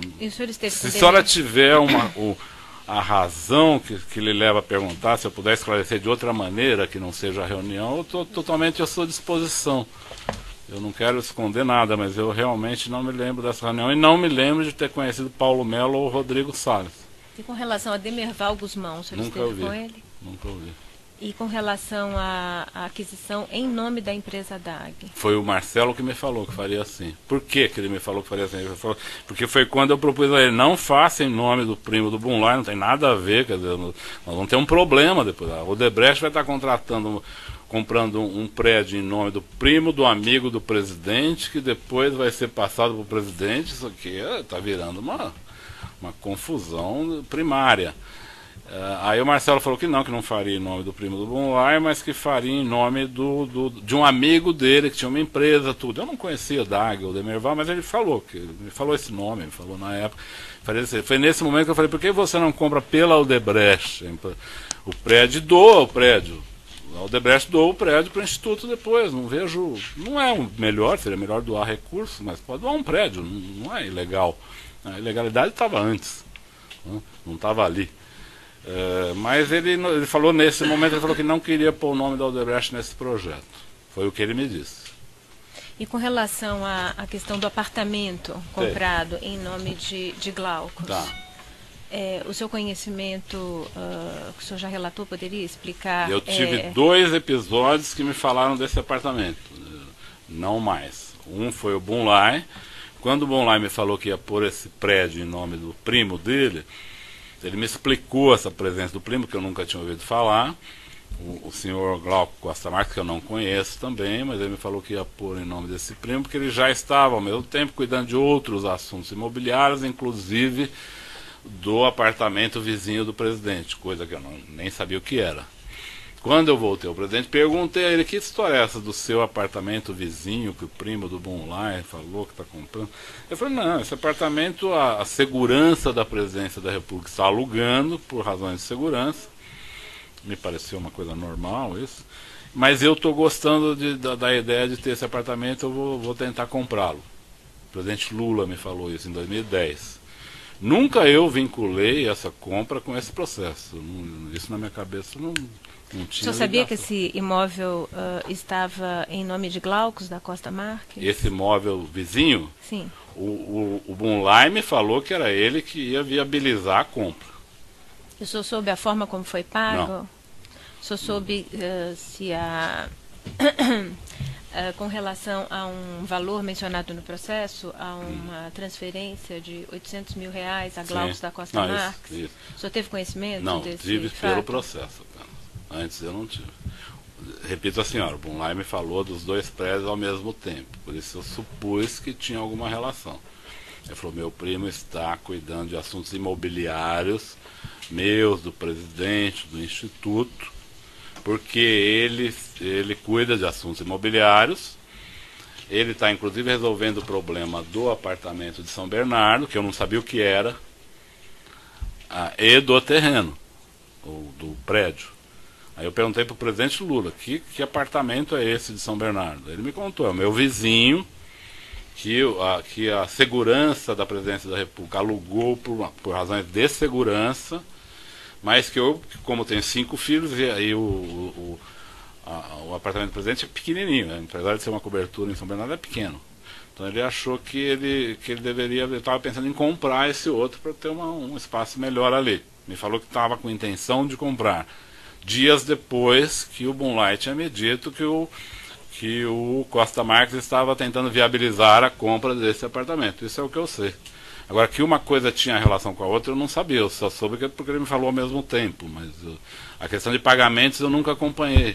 E sobre celebração de contrato de locação entre Glaucus da Costa Marques e o presidente? Marisa? Nunca soube. Nunca vi nenhum comentário sobre isso. O senhor iniciou a mencionar ao juízo que PRC tinha uma dupla função. O senhor pode explicar? O senhor disse o Paulo Roberto Costa. Não, eu parei no meio nessa coisa. Não, o problema é o seguinte, o Paulo Roberto Costa, ele foi uma pessoa indicada pelo PP e por pessoas da Odebrecht ligadas à Braskem, porque a Braskem tinha dificuldade de resolver os problemas de nafta na Petrobras. Então ela também participou da mudança dessa diretoria junto com o PP. Mas depois de um tempo, o Paulo Roberto teve uma doença muito grave, e o PP começou a buscar uma alternativa ao nome dele. Isso causou um mal-estar entre eles. O Paulo Roberto voltou depois, vamos dizer assim, com uma tripla relação. Ele passou a ter uma relação com o PP, com senadores do PMDB e com o PT. Mas se o senhor pudesse esclarecer um pouco mais com relação a essa dupla função, o senhor se referiu a resolver problemas de que natureza? Ele tinha uma relação específica com o PP, até essa doença dele. Depois dessa doença, ele voltou à diretoria, aí já essa volta dele se dá numa relação que ele restabelece não só com o PP, mas com pessoas do PT e com pessoas do PMDB. Eu não fui claro, doutor? Desculpa. A referência que o senhor fez a Braskem, eu não compreendi. Não, a Petrobras, o segundo assunto, além da estatização da Braskem, que tinha no começo do governo Lula, eram as negociações da NAFTA com a Petrobras. A NAFTA é um insumo essencial. Mas assim, daí, desculpe, doutor, eu interromper, mas tem... eu estou... em relação à nomeação de Paulo Roberto Costa, em que contexto ocorreu? Na verdade, os diretores da Braskem tinham dificuldades de negociar com o diretor anterior, que chamava Rogério Manso. Então, de certa forma, a Petrobras, a Braskem e a Odebrecht, vamos dizer, participaram do esforço da substituição dessa diretoria. O senhor acompanhou esse episódio? Acompanhei. Não, eu não tinha mando sobre ele, mas eu soube o que estava acontecendo. Foi na condição de ministro da Fazenda.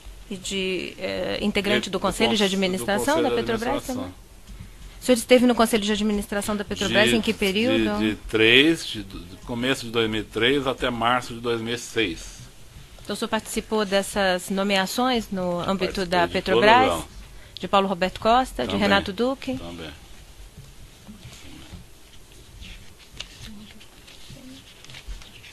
Sem mais perguntas.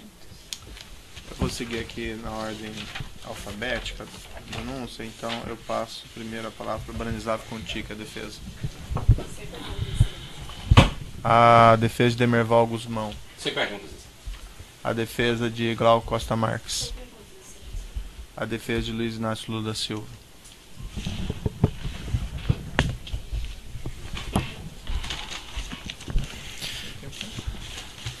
Senhor Antônio Palocci, boa tarde.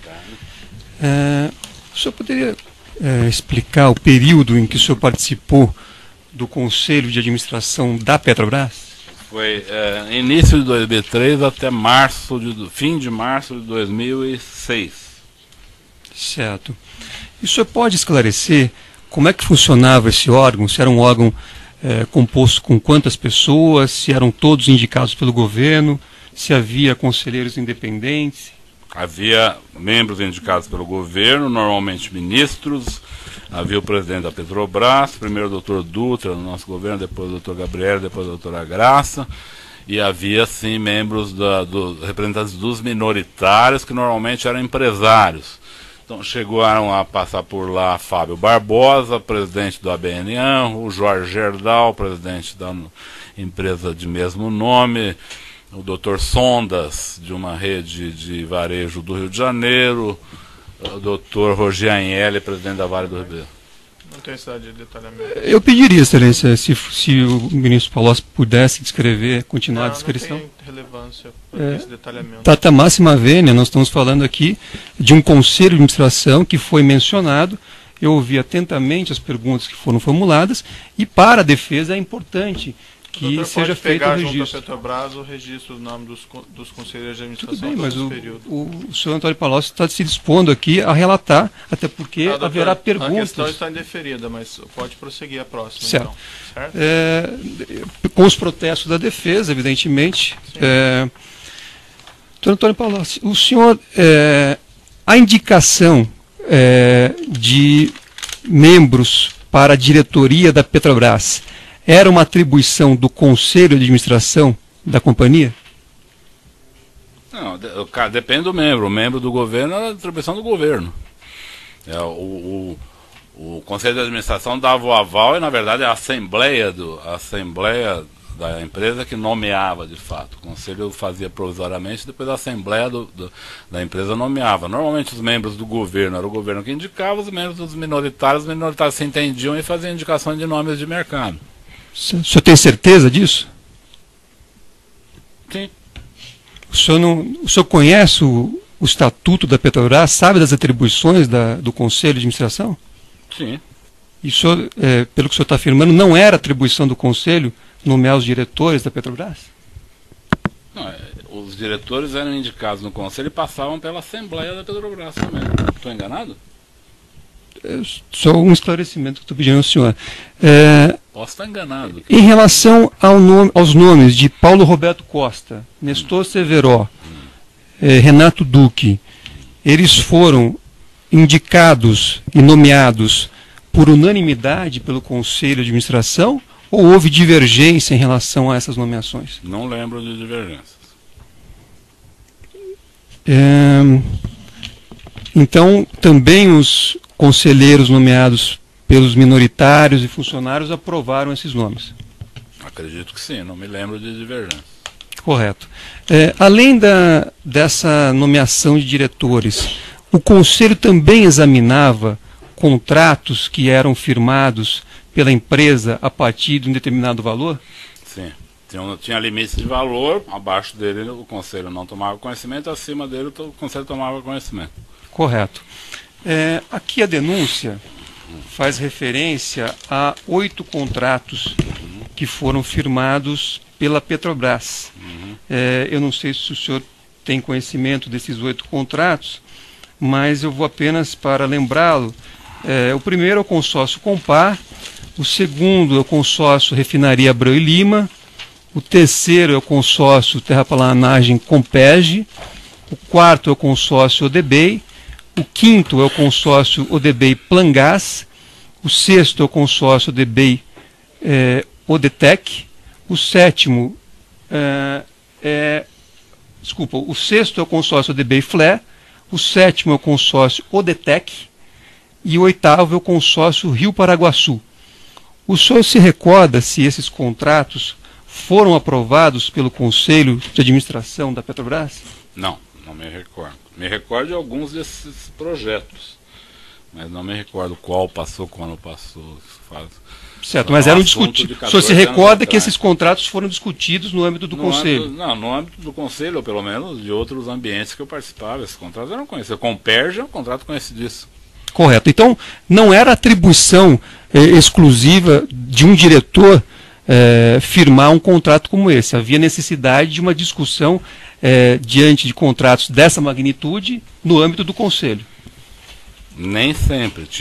Os diretores da Petrobras tinham uma liberdade para estabelecer e assinar contratos de alto valor. Certo, mas esses 8 que eu citei aqui para o senhor, eu precisaria olhar um por um, ver os valores. Se eles passaram pelo Conselho... Só quer saber se houve listos, e em vários deles eu soube que houve. Não, minha pergunta não é essa. Minha pergunta é se o senhor sabe dizer se esses 8 contratos acho que ele já disse que passaram ele não se pelo Conselho. Especificamente, já respondeu isso, doutor.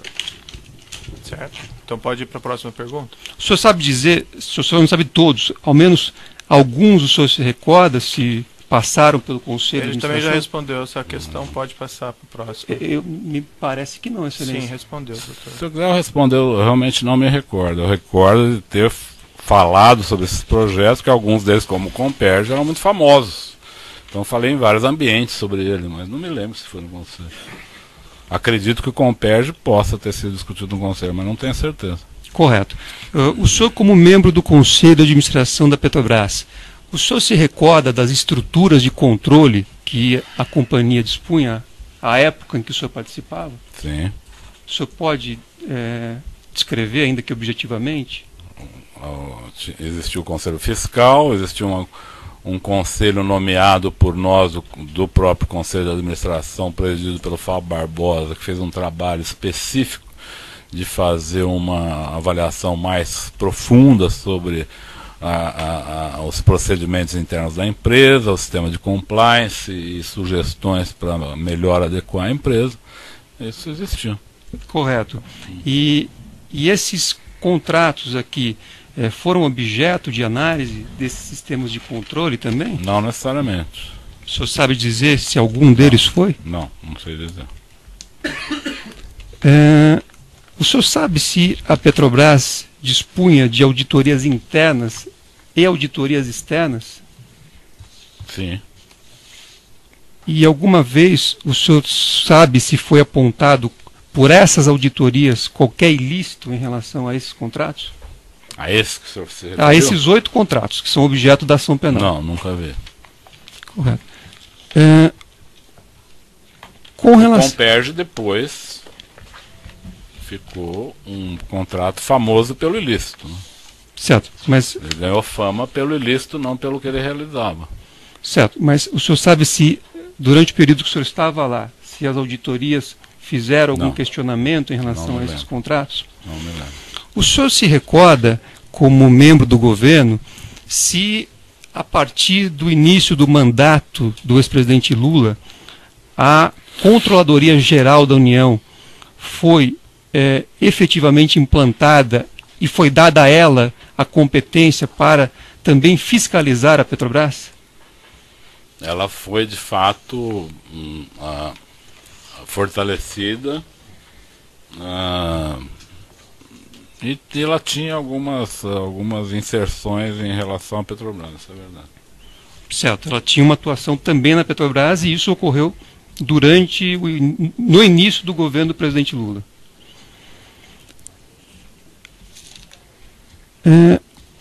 Com relação a esse tema, ou a esses temas que o senhor prestou hoje depoimento, está prestando depoimento, o senhor se recorda quantos depoimentos o senhor já prestou sobre esses temas? Sobre esses temas? O senhor fez uma explanação aqui inicial, respondendo a perguntas do juízo, a perguntas do Ministério Público. O senhor sabe dizer quantos depoimentos o senhor já foi indagado em relação a esses assuntos que o senhor hoje apresentou? É o primeiro aqui. O senhor nunca tratou da Petrobras, o senhor nunca tratou desses temas? Com o presidente Lula eu tratei de tudo isso que eu falei aqui. Certo. Em outros depoimentos? Não, em outros depoimentos não. Tratei com ele, pessoalmente. Não, minha pergunta é a seguinte. O senhor falou aqui de Petrobras, o senhor falou aqui de outros temas relacionados ao governo. Esta é a primeira vez que o senhor responde perguntas sobre esses temas, ou o senhor já foi indagado por outras autoridades ou pelas mesmas autoridades em relação a esses temas? Se eu estou entendendo a pergunta, desculpa se eu não estou entendendo a pergunta, mas... Eu posso reformular, se o senhor preferir. Do ponto de vista desse conjunto de questões, é a primeira vez que eu sou perguntado, é a primeira vez que eu respondo. Certo. Em relação a essa relação com a Odebrecht, é a primeira vez que o senhor está sendo perguntado? Sobre a relação com a Odebrecht? Isso. Não, já tive aqui num outro processo, falei sobre a relação com a Odebrecht. Certo. E o senhor se recorda se a versão que o senhor apresentou hoje é a mesma versão que o senhor apresentou no depoimento anterior? Não é uma versão contraditória, mas digamos que a versão de hoje é uma versão mais rica. Certo. Em relação ao relacionamento, em particular ao relacionamento ilícito que houve com a Odebrecht. Certo. Eu tenho aqui um depoimento que o senhor prestou na ação penal 50.54.932-88, em que o senhor também figurava aqui como acusado, e naquela oportunidade o doutor Sérgio Moro, que hoje também fez perguntas ao senhor, fez uma pergunta que foi a seguinte: o senhor tratou de pagamentos, contribuições paralelas não contabilizadas, Caixa 2, com eles, referindo-se ao Odebrecht? O senhor disse: não, eu nunca tratei, doutor, eu nunca operei contribuições, até porque não era a minha função. Se eu fosse, eu teria feito, mas eu nunca operei contribuições. Eu sempre dizia para o empresário: olha, atenda o tesoureiro da campanha. Então, essa foi uma afirmação que o senhor fez na outra ação. Quero saber por que é que o senhor mudou a versão hoje e contou algo diferente. Não, eu não mudei, eu nunca operei, eu disse naquela oportunidade que nunca operei doações, continuo a dizer, nunca operei doações, nunca fui buscar dinheiro em empresas, mas sabia que o dinheiro era depositado nos partidos, entregue em malas. Eu não aqui fiz o essa senhor operação, disse que era para eu não- procurar o tesoureiro. Isso. Que o senhor, Normalmente eram o senhor os disse, tesoureiros que nunca faziam isso. tratei. O senhor- Ah. a frase é nunca tratei.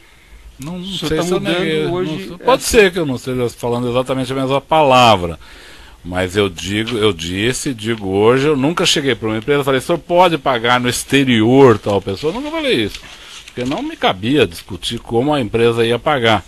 Mas eu várias vezes pedi para a empresa, o senhor pode fazer a doação de 50 milhões para a campanha do presidente tal, da presidente tal? Isso eu fiz várias vezes. E sabia que os tesoureiros depois iam lá e faziam pagamento, listos e listos, caixa 1, 2. Muitas vezes era caixa 1 para simular pagamento legal, mas a origem do dinheiro era ilegal. Um exemplo bom é na campanha de 2014. A campanha de 2014 teve duas características. Foi a campanha que mais teve caixa 1. E foi uma das campanhas que teve mais ilicitudes. Certo. Por quê? Porque o crime se sofisticou no campo eleitoral. As pessoas viram que o problema é o caixa 2, então vão transformando progressivamente tudo em caixa 1. Só que a ilicitude está fora do pagamento. É a origem criminosa dos valores. Esse é o ponto. Né? Então isso, a própria Operação Lava Jato já desvendou esse mistério. Perfeito. Não, Eu vou eu só... interromper um minutinho para o tamanho do áudio. Já voltamos. Então, nessa ação penal 506-31-30-17, continuidade do depoimento do senhor Antônio Palocci Filho, eu devolvo a palavra à defesa do senhor Luiz Inácio Lula Silva. Perfeito. Então, senhor Antônio Palocci, eu vou insistir nessa pergunta porque ela é muito relevante. O doutor Sérgio Moro perguntou ao senhor na outra ação se o senhor tratava de pagamentos, contribuições paralelas, não contabilizadas, caixa 2. O senhor fez uma afirmação aqui muito clara, eu nunca tratei. Então, eu pergunto, o senhor hoje muda a versão por conta da negociação da sua delação premiada? Não, como esclareceu o senhor promotor, Dr. Welter, eu não tenho um acordo de delação premiada. O senhor tem uma negociação em curso? Tenho tratativas, isso é um assunto que está a cargo dos meus advogados, eu confio no trabalho deles, são advogados de alta qualificação, com experiência no setor, e confio que eles estejam fazendo o melhor dentro da lei, olhando maneiras de contribuir com a justiça, que é a minha vontade, e maneiras de obter benefícios, que também é a minha vontade. Estou falando claramente que quando o doutor Sérgio me perguntou se eu ia falar, eu disse a Vossa Excelência que ia falar. Eu desejo falar, eu prefiro falar. Acho que há um conjunto de situações que a Operação Lava Jato identificou, que eu confesso para o senhor doutor, né? Então, por um tempo tentei ajudar que essas investigações não andassem. Hoje eu acho que melhor que elas se esclareçam e a gente tente com isso melhorar as coisas. Estou fazendo isso dentro daquilo que eu li da lei, que me dá essa possibilidade e que me garante objetivamente, alguns benefícios legais. Então estou atuando aqui dentro dos parâmetros institucionais que são estabelecidos na lei. Correto. Naquela mesma oportunidade, quando o senhor foi perguntado a respeito de um suposto crédito de 200 milhões, o senhor disse naquela oportunidade o seguinte, isso é a resposta textual do senhor. O presidente Lula me procurou surpreso, estranhando e disse, olha, eu nunca tive conversa desse tipo, não foi uma conversa direta, chegou a mim, eu queria entender o que está acontecendo, do que é que se trata. E aí o senhor disse que por conta desta afirmação, relato textual do senhor, que o presidente Lula teria ficado surpreso e estranhado o assunto. Aí o senhor teria ido ao senhor Marcelo Debrecht e dito, jamais tratamos a relação do governo com a empresa a partir de provisões. O senhor, mais uma vez, quer dizer, como compatibilizar o que o senhor disse no depoimento anterior com a versão que o senhor dá hoje aqui nesta audiência? O senhor poderia especificar o que o senhor achou diferente? O senhor disse aqui no seu relato que o senhor foi chamado pelo presidente Lula e ele disse surpreso, estranhando, algum tipo de referência a um crédito. O Tá. senhor foi tomar satisfação com o Marcelo Odebrecht. Foi o que eu expliquei para o doutor, para Sua Excelência, o juiz Sérgio Moro, agora, há poucos minutos. A relação com o Odebrecht não se dava dessa maneira. Por isso ele ficou surpreso com a forma com que o Emílio abordou no final de 2010. Não foi para oferecer alguma coisa, doutor, foi para fazer um pacto, que eu chamei de pacto de sangue, porque envolvia um presente pessoal, que era um sítio, envolvia o prédio de um museu, pago pela empresa, que envolvia palestras pagas a R$200 mil, fora impostos, combinadas com a Odebrecht para o próximo ano, várias palestras. E envolvia uma reserva de R$300 milhões. Certo. O presidente Lula me procurou. Eu ficaria surpreso também. Eu não estranhei a surpresa do presidente, mas ele não mandou eu brigar com o Odebrecht. Ele mandou eu recolher os valores. Correto. Só para lembrar, essa conversa que o senhor afirma ter ocorrido entre o ex-presidente Lula e o senhor Emílio Odebrecht, o senhor não estava presente? Não. Certo. Eu esclareci que quem me contou essa conversa foi o presidente Lula na manhã seguinte. Correto. E o Marcelo Odebrecht, quando eu falei com ele, confirmou que ele tinha pedido para o pai dele falar. Ele só teve divergência de valores. Ele falou, não é 300 milhões, meu pai se enganou. 300 é a soma daquilo que foi dado com aquilo que ainda tem disponível. E o pai do Marcelo, seu Emílio, disse ao presidente Lula que 300 milhões é o que estava disponível naquele momento. Então havia entre eles uma divergência. E eu algumas vezes conversei com o Marcelo sobre isso. Certo. Pediria só um pouco mais de objetividade do senhor. Quer dizer, o senhor confirma então que o senhor não estava presente nessa suposta conversa entre o presidente Lula e o senhor Emílio. Estava presente na conversa com o presidente Lula. Certo, mas não na suposta conversa. Não, na suposta não, está na agenda do presidente Lula. O senhor estava presente na conversa? Não, estou dizendo, a reunião está na agenda, as duas reuniões, uma do presidente Lula com o seu Emílio Odebrecht nos últimos dias de dezembro, e outra no penúltimo dia de dezembro, dia 30, aí já com a participação da presidente eleita Dilma Rousseff, onde, vamos dizer, as amarrações políticas foram feitas por eles. E o presidente Lula, o Marcelo, depois o doutor Emílio, todos me falaram da reunião. Certo. Então, a presidente Dilma. Eu vou repetir para o senhor a pergunta, porque ela é bem objetiva. Mas ele já respondeu, doutor. Ele já falou que não estava presente na reunião. Perfeito. Então, assim... O senhor Emílio Odebrecht foi ouvido por este juízo e nesta ação penal.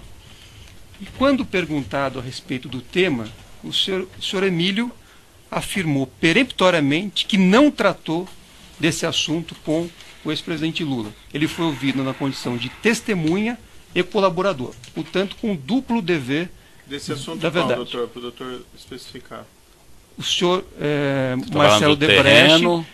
Marcelo Odebrecht disse que teria incumbido o senhor Emílio de falar com o presidente Lula sobre um suposto crédito. Só que a afirmação do senhor Emílio aqui em juízo sobre o compromisso de dizer a verdade como testemunha e colaborador foi a de que ele jamais tratou de qualquer valor com o ex-presidente Lula.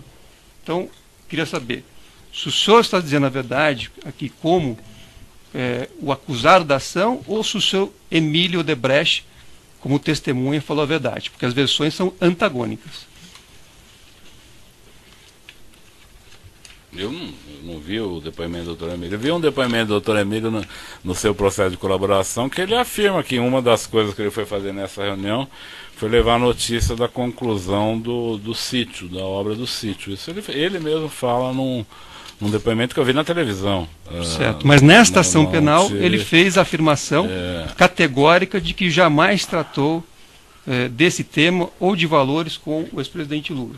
E ele fez a afirmação como testemunha. Ele falou para o presidente Lula, falou para mim, o presidente Lula falou para mim, a presidente Dilma falou para mim, e o Marcelo Odebrecht falou para mim. Todas as pessoas falaram para mim que trataram de 300 milhões. Só havia uma divergência.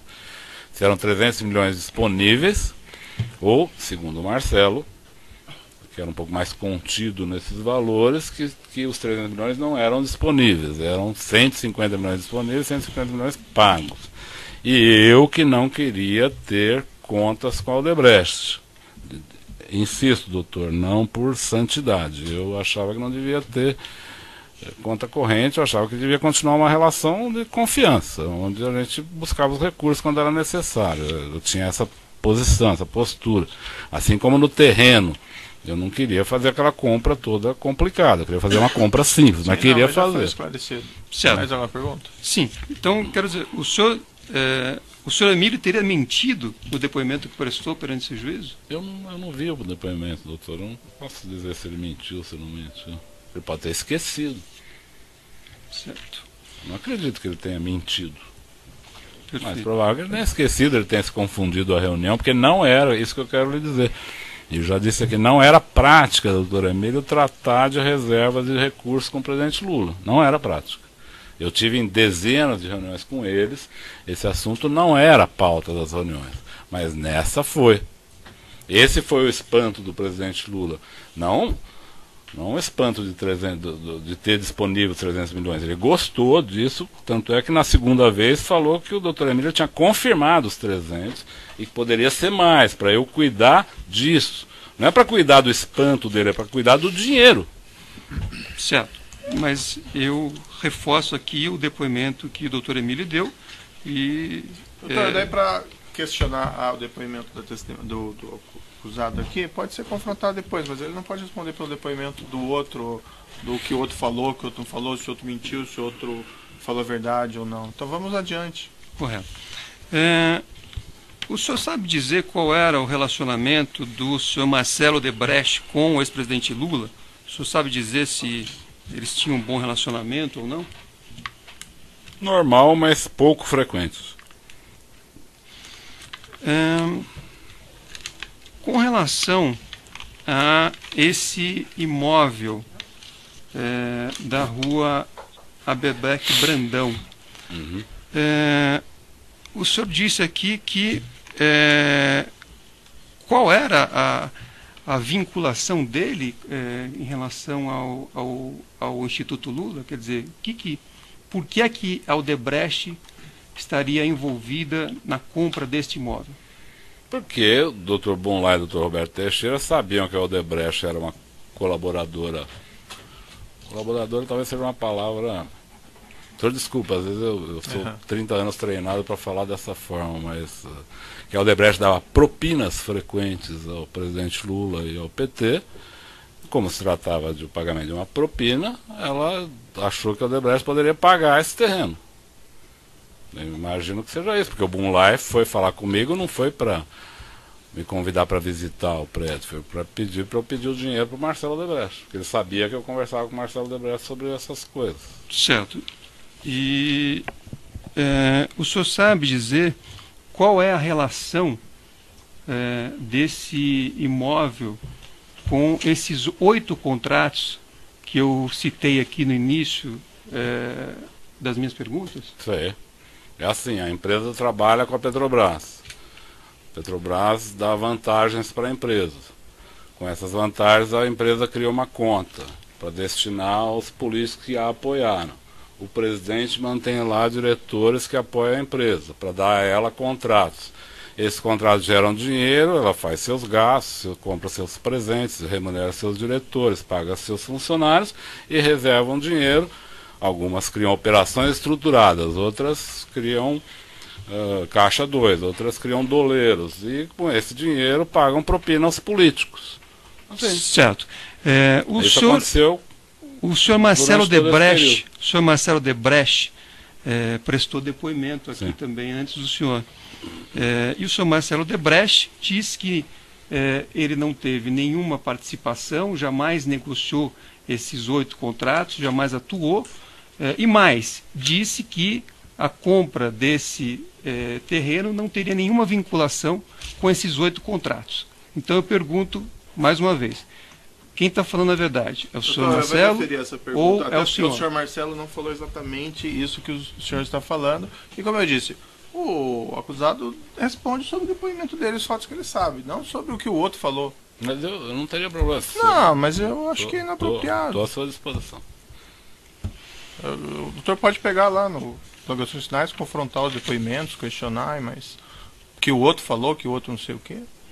Sim, mas foi feita referência, excelência. E o senhor Marcelo Odebrecht falou alguma coisa um pouco diferente também. Certo, podemos, vamos ser aqui honestos, né? Se o senhor quiser, podemos abrir o depoimento do Marcelo Odebrecht e ver que ele literalmente Qual diz... que é a próxima pergunta, Ele doutor? diz que esse ponto da denúncia é incorreto. Certo. Deixa eu lhe falar uma coisa, doutor Zanin. Eu entendo o seu ponto, mas algumas pessoas falam que o dinheiro não é um valor tangível. O dinheiro é um valor tangível, porque a gente pode palpá-lo, diferente de nomes comerciais, tal, que não podem ser palpados. Mas o dinheiro tem valor universal. Então, a empresa não paga propinas com base na obra X, determina a propina ao deputado X. E as obras entram no caixa das empresas e pagam benefícios, às vezes legais, às vezes legais. Aí, a partir disso, tem, pelo menos na minha relação com o Odebrecht e na nossa relação com o Odebrecht, eu identifico todo tipo de situação. Dinheiro legal que foi pago no exterior, portanto se tornou lavagem de dinheiro. Dinheiro ilegal que foi pago em caixa 1, que se trata de um crime. Certo, então não... Dinheiro legal que pagou por caixa 1, que é legal. Então... Mas não é que isso é intangível, o dinheiro tem valor universal. O que existe de fato é que essas obras e outras foram benefícios que a Petrobras e o governo deram para esta empresa Odebrecht. Com esses benefícios ela pagou suas obrigações e fez um caixa, anunciado ao presidente Lula, que seria de 300 milhões. E desse caixa foi sacado o dinheiro e comprou este prédio para dar ao presidente Lula para ele fazer o seu instituto. Um erro aqui. O inquérito está bastante claro. Eu acho que ele está verdadeiro o que ele disse. O senhor não tem como contestar. O senhor sabe dizer se o Instituto Lula teve, em algum momento, as chaves desse imóvel, teve a posse desse imóvel ou teve a propriedade desse imóvel? Eu trabalhei muito para que não tivesse. A pergunta é, o senhor sabe se em alguma oportunidade o Instituto Lula teve a posse, a propriedade ou as chaves desse imóvel? Eu lhe respondendo, eu trabalhei muito para que não tivesse, porque eu achei que essa operação foi uma operação muito mal feita. Era uma operação que transformava uma patologia numa fratura exposta. Eu disse ao presidente Lula que ele não precisava criar fraturas expostas. Para se comprar um bem, não precisa atravessar a rua e se atirar em cima do bem. Você tem maneiras adequadas de fazer, até porque no caso da Odebrecht já tinha um ilícito que gerou recurso. Não precisava mais um ilícito. Já tinha um, mais grave. Então ali se tratava de fazer o instituto e a Odebrecht fazer a doação. Seria uma forma mais amenizada, ou pelo menos mais camuflada, pensava eu. O senhor já falou, né? Mais perguntas? É que a pergunta foi objetiva, eu pediria uma resposta objetiva. Palocci, o que ele perguntou foi se o senhor tem conhecimento, se o Instituto Lula ou o ex-presidente chegaram até a posse desse imóvel na Rádio. Chegaram a visitar o imóvel. Visitar. Posse, chave, não tiveram. Eu nunca vi. Tá.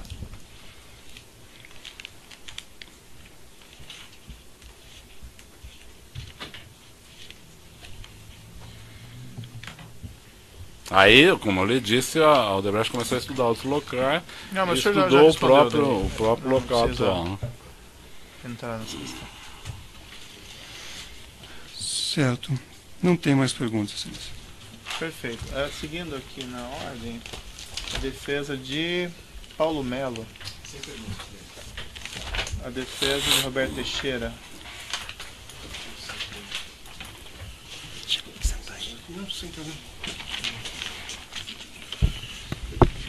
Boa tarde, senhor Palocci. Boa tarde.